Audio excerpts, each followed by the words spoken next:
ज्यादा नुकसान मनुष्य ने पहुंचाया है प्रकृति को कितनी। अब जो नहीं जानते, अभी से मेरा चैनल है उसके ऊपर ओके करो, सब्सक्राइब करो और मेरे से जुड़े रहो।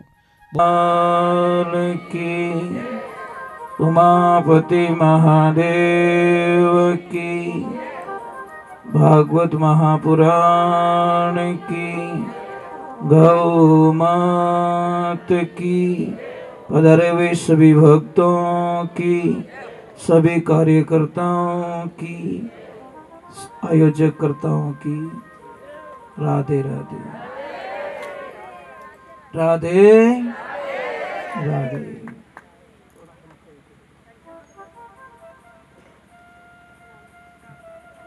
कल हमने भागवत जी को विश्राम दिया था।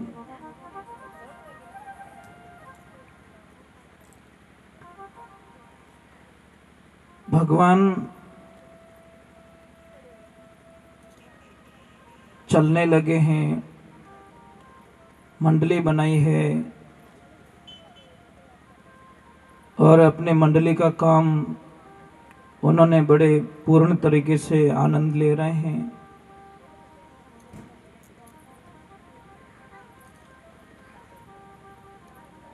भगवान ने पूतना का वध किया, भगवान ने षटकासुर का वध किया,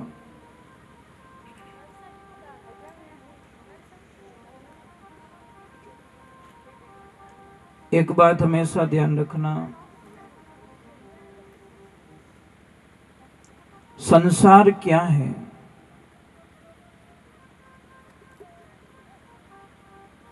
संसार के हमेशा दो शब्द रहते हैं, मतलब प्लस और माइनस।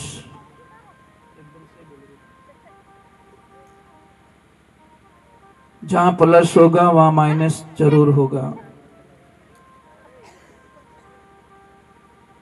संसार में ये आते हैं कि जहां सुख है वहां दुख जरूर होगा, क्योंकि एक पॉइंट से गाड़ी चल नहीं सकती ना। जहां सुख है तो वहां दुख जरूर होगा। अगर दिन है तो रात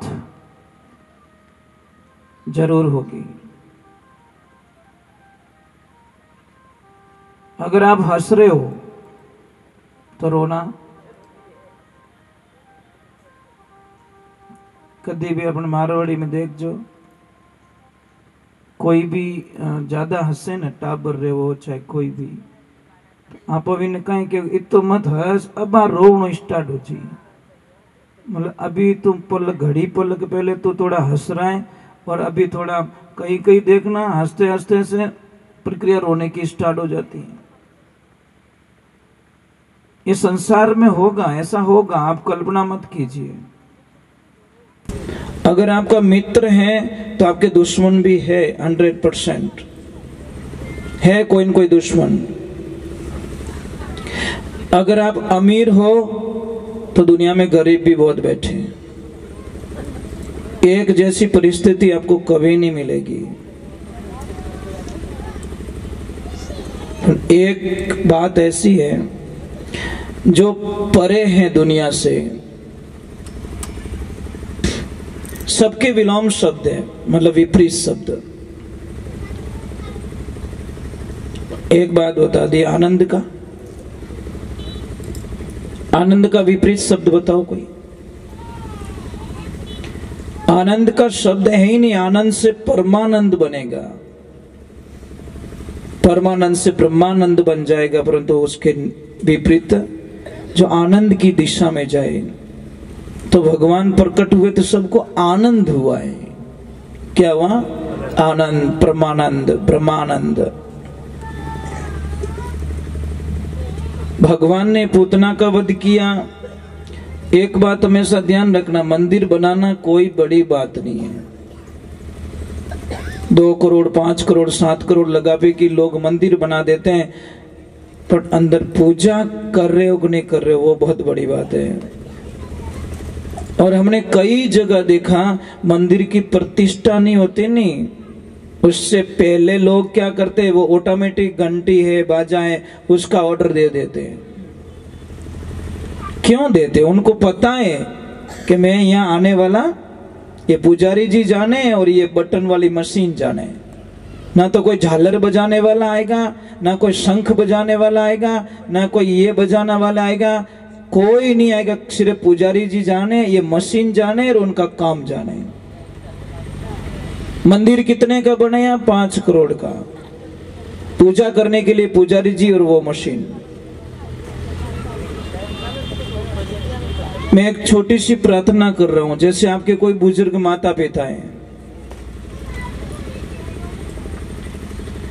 और बुजुर्ग माता पिता अगर घर में है, उनको कुछ नहीं चाहिए, धन नहीं, दौलत नहीं, गाड़ी नहीं, बंगला नहीं, कुछ नहीं चाहिए, सिर्फ आते भी बोल दो पापा मम्मी आप ठीक हो ना, मैं जा रहा हूं काम पे, और जाते भी बोल दो, वापस आ रहे हो तो भी बोल दो पापा आप ठीक हो ना, मैं वापस आ गया हूं। बस ये 2 चीज अगर उनको मिल जाए तो वो बोलेंगे मैं दुनिया में सबसे सुखी व्यक्ति हूं, कि आते भी मेरे बच्चे मुझे याद करते हैं और जाते भी याद करते हैं। बस जैसे आप अपने बच्चों का इंतजार करते हो, तो क्या वो याद नहीं करता कि मारो बेटो 5 करोड़ बंगला तो बनाई दे गयो, पण पाछो आयु ज कोनी, बंगला में कहीं करूं मैं।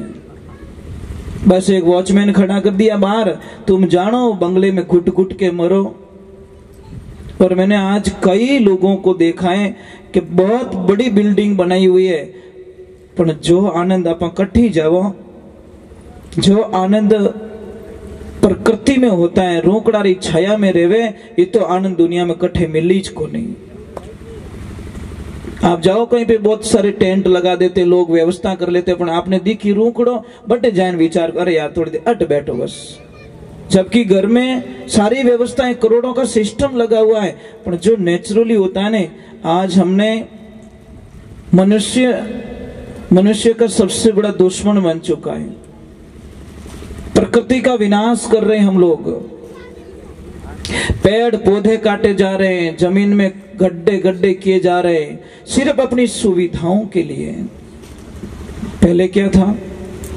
हरे भरे जंगल, बहती हुई कलकल नदियां, झरने, कितना आनंद था। गाय कहां से भूखी नहीं आती, थोड़ी देर घूम के आती तो गाय तृप्त होके आ जाती। आज गाय नजदीक नजदीक में जाती है तो शायद उसको क्या मिलता? कुछ नहीं मिलता साहब। सबसे ज्यादा नुकसान मनुष्य ने पहुंचाया है प्रकृति को। कितनी पेड़ पौधे काट लिए। आप कभी जल देवता की पूजा करते हो? जल के लिए कभी आह्वान करते हो, यज्ञ करते हो कि नहीं जल नहीं होगा तो कल नहीं होगा?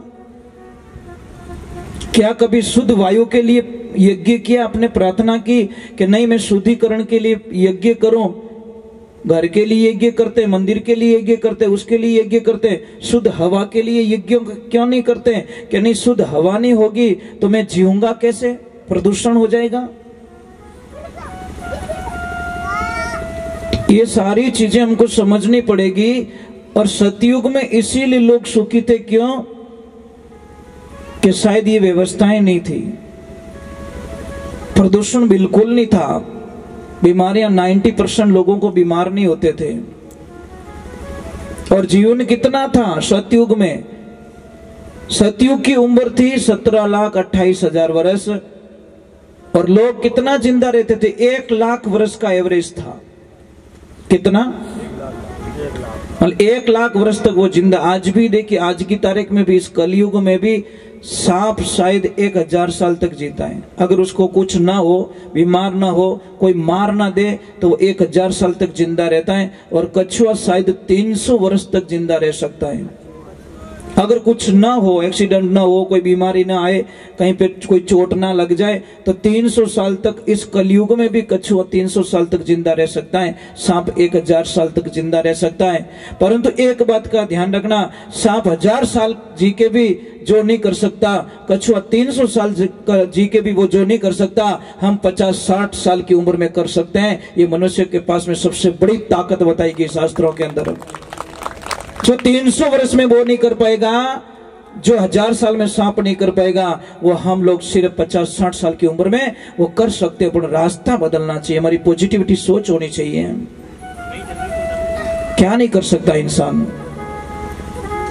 तो सतयुग में उम्र 1 लाख वर्ष की, उम्र भी बहुत थी, 17,28,000 वर्ष। उसके बाद में घट गया थोड़ा, त्रेता आ गया। और त्रेता में कितनी उम्र हो गई? 10,000 साल की। 1 जीरो हट गया, कुल मिला के लाख से 1 जीरो निकल गया। 1 जीरो निकलते 90 साल का लॉस हो गया। 990 साल का कितना, 99,990 साल का लॉस हो गया है। अब देखिए उनकी उम्र थी 12,96,000 वर्ष। अब आते द्वापर युग में, जिसमें भगवान पधारे द्वापर में।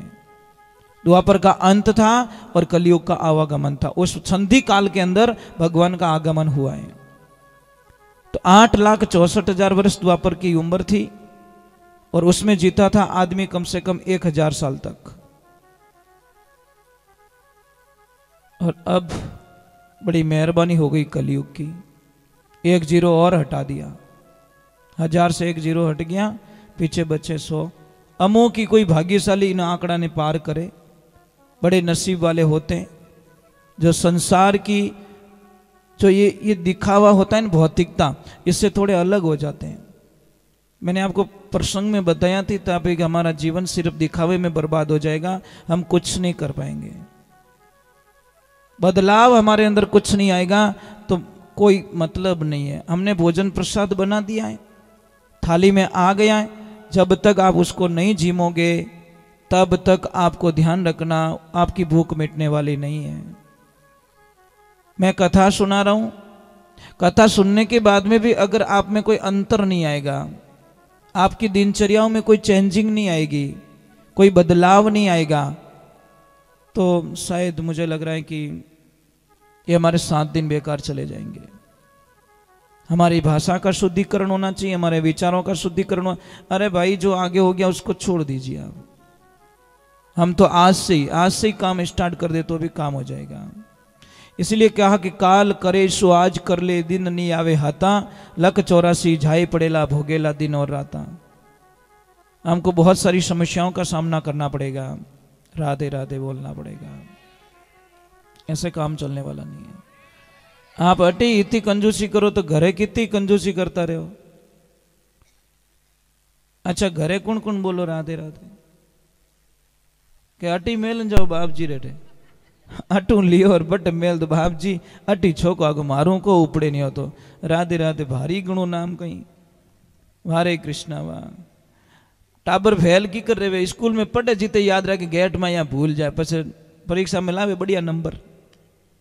वही हिसाब है महाराज, अपनी जिंदगी रो वही हिसाब है कि आप याद है तो आबाद है और भूल गया तो बर्बाद है। बस ये सूत्र याद रखो, याद है तो आनंद ही आनंद और भूल गए तो बर्बाद हो जाएंगे। करोगे वाह, बढ़िया बढ़िया, कभी लड़ाई तो नहीं करोगे वाह भाई। इस जबान को झगड़ा करने के लिए तो नहीं दिया, इन काम में अच्छो बोलनो, मीठो बोलनो, बढ़िया बोलनो। जबान और दांत के बीच में थोड़ा कुछ कहा सुनी हो गई। जबान ने दांतों से कहा कि भाई तुम 3200 मेरी लाज रखना, तो दांतों ने बोला हम कैसे लाज रखें कि मैं जब मैं बोलूं बाहर निकलूं और आप ऐसे हो गए, जॉइंट हो गए, तो मैं आधी अंदर रह जाऊंगी, काट दोगे मुझे। दांतों ने हंस के जवाब दिया कि भाई थारी लाज तो मैं रोज ही रखा, पर मारी लाज तू राख जे। कि कैसे कि लपड़ लपड़ करे तू, गालियां बोले तू, खराब बोले तू, और बोल ऑफिस में बैठ जान कि गुस्सा मुक्को ठोके 3200 नहीं बाहर कटा दे। ये जबान जन्म से होती है, दांत बाद में आते हैं। जन्म से लगाकर एंड तक जबान साथ में रहती क्योंकि लचीली है।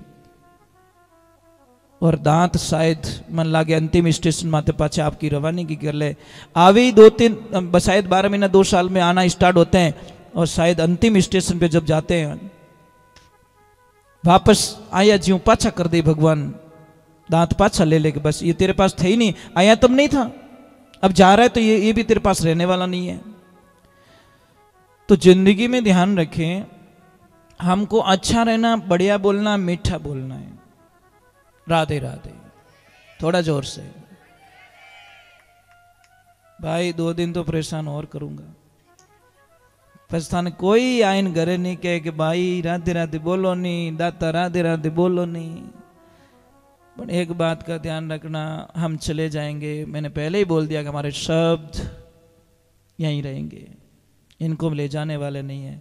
जब कभी भी यहाँ से निकलो तो यहाँ तो बोल देना कि यहाँ पे कोई आया था, कोई पागल राधे राधे बोलाने वाला, परेशान करता था, हर 5 मिनट बाद में बोलता था राधे राधे बोलो, हर 5 मिनट रोती फिर राधे राधे। क्या करे, रह भी नहीं सकते न उसके बिना, श्वास के बिना नहीं रह सकते।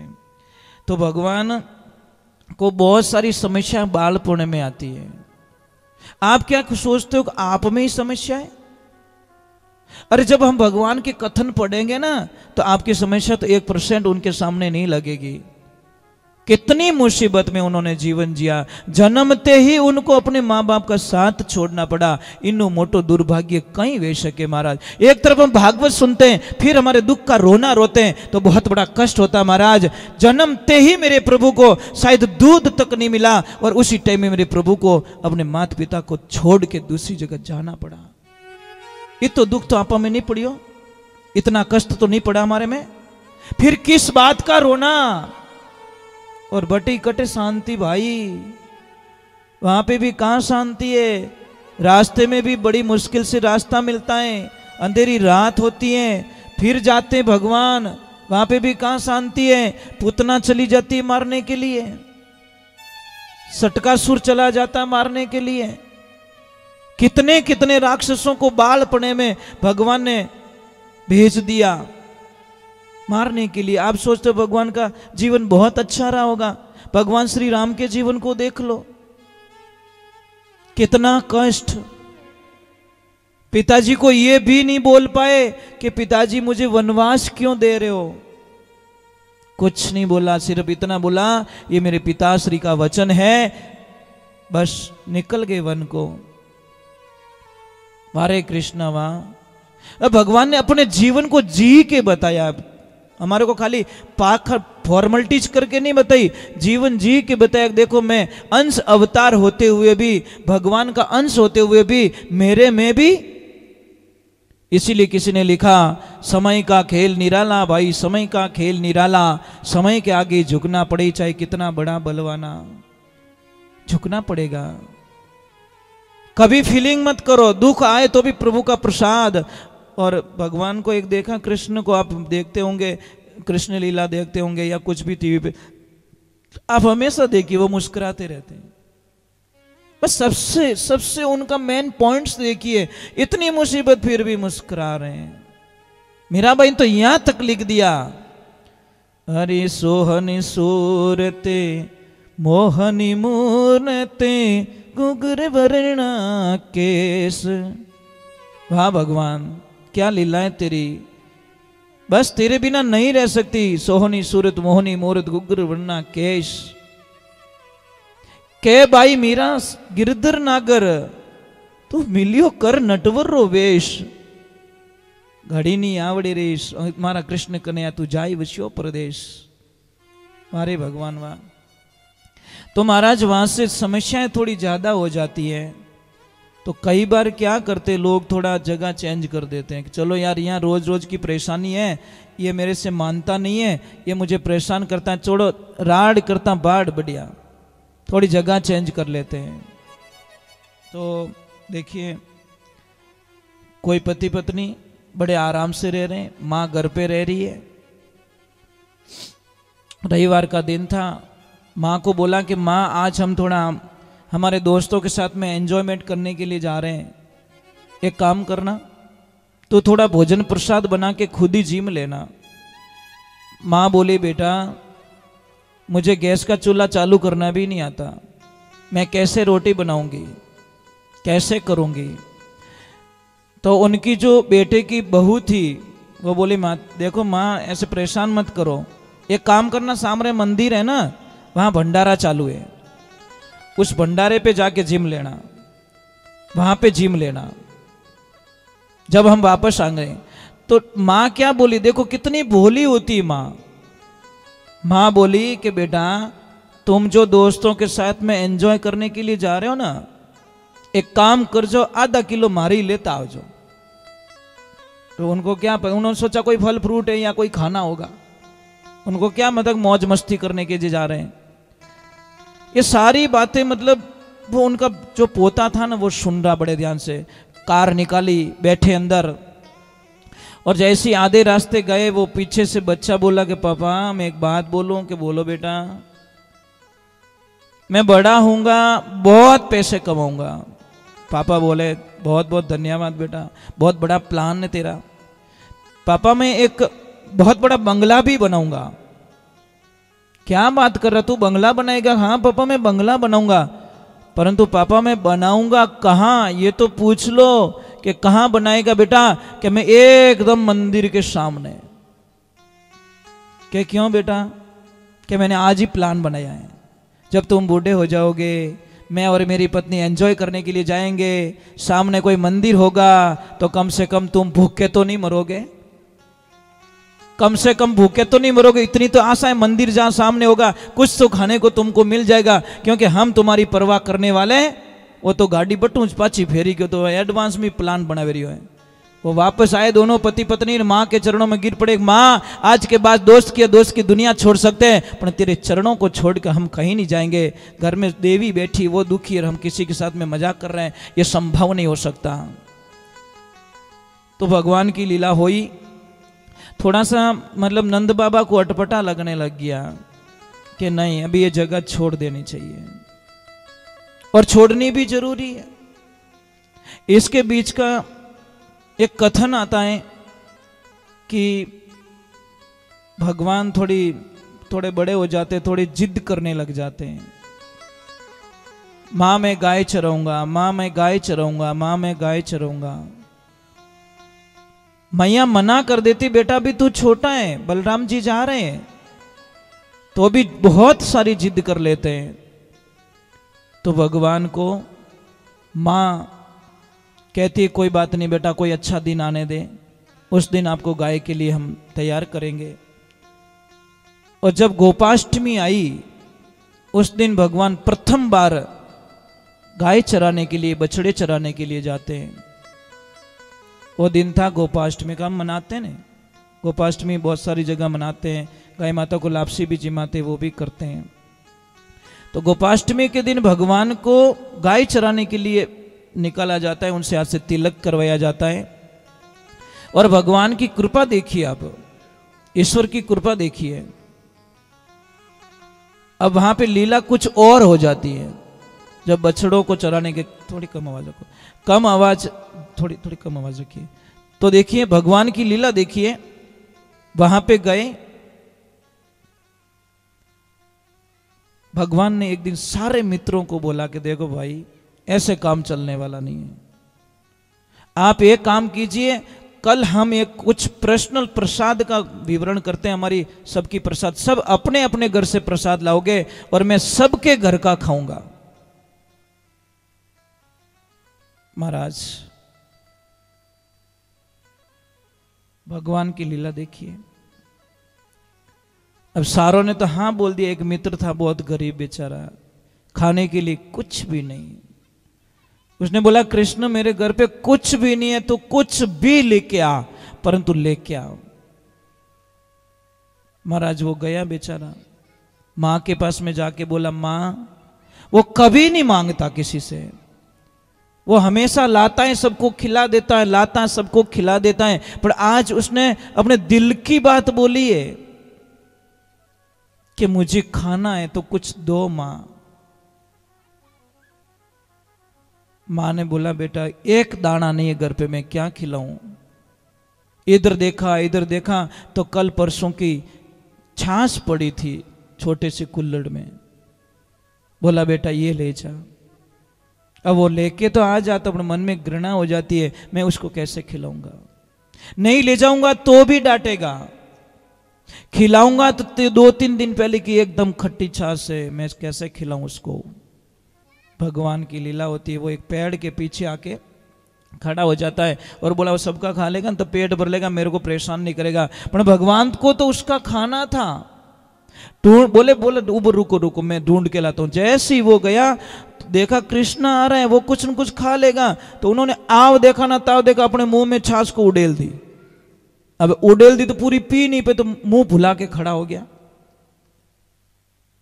अब वो बोल पा नहीं, अरे लाया नहीं, वो कुछ नहीं, वो इशारा कर रहा है ऐसा वैसा। भगवान बोले पक्की चोरी की है तूने। भगवान ने कुछ नहीं देखा, ऐसे दोनों हाथ करके ऐसे लगाया ना जोर से, क्योंकि मुंह तो पैक था, जोर से लगा कि लॉक खुल गया। और जैसे ही लॉक खुला तो वो छाछ कहां गई? भगवान के मुंह पे। और जैसे ही भगवान के मुंह पे गई, बोले वाह वाह वाह वाह, क्या आनंद आया, क्या प्रसाद लेके घूम रहा है, चोरी चोरी अकेले खा रहा है। ये सारा दृश्य देख दिया ब्रह्मा जी ने। और ब्रह्मा जी को घृणा हो गई कि ये भगवान नहीं हो सकता, ये भगवान हो ही नहीं सकता। मैंने तो भगवान के दर्शन अलग रूप में किए थे, लगता तो वैसा ही है, पर ये नहीं हो सकता, ये भगवान नहीं है। क्योंकि जब जन्म हुआ था मैं गया था, अवतार हुए थे मैं गया था, मथुरा गया था, मैंने भी फूल बरसाए थे, दर्शन किए थे, परंतु मुझे शंका हो रही है ये भगवान हो ही नहीं सकते, ये मेरे नारायण नहीं हो सकते। ब्रह्मा जी को शंका हो गई। तो अब देखो ग्वाल बाल सब गायें चरा रहे हैं, कोई क्या कर रहा है, कोई क्या कर रहा है। वहीं पे एक कथन आ रहा है, देखिए तो थोड़ा गुणगान कर देते हैं।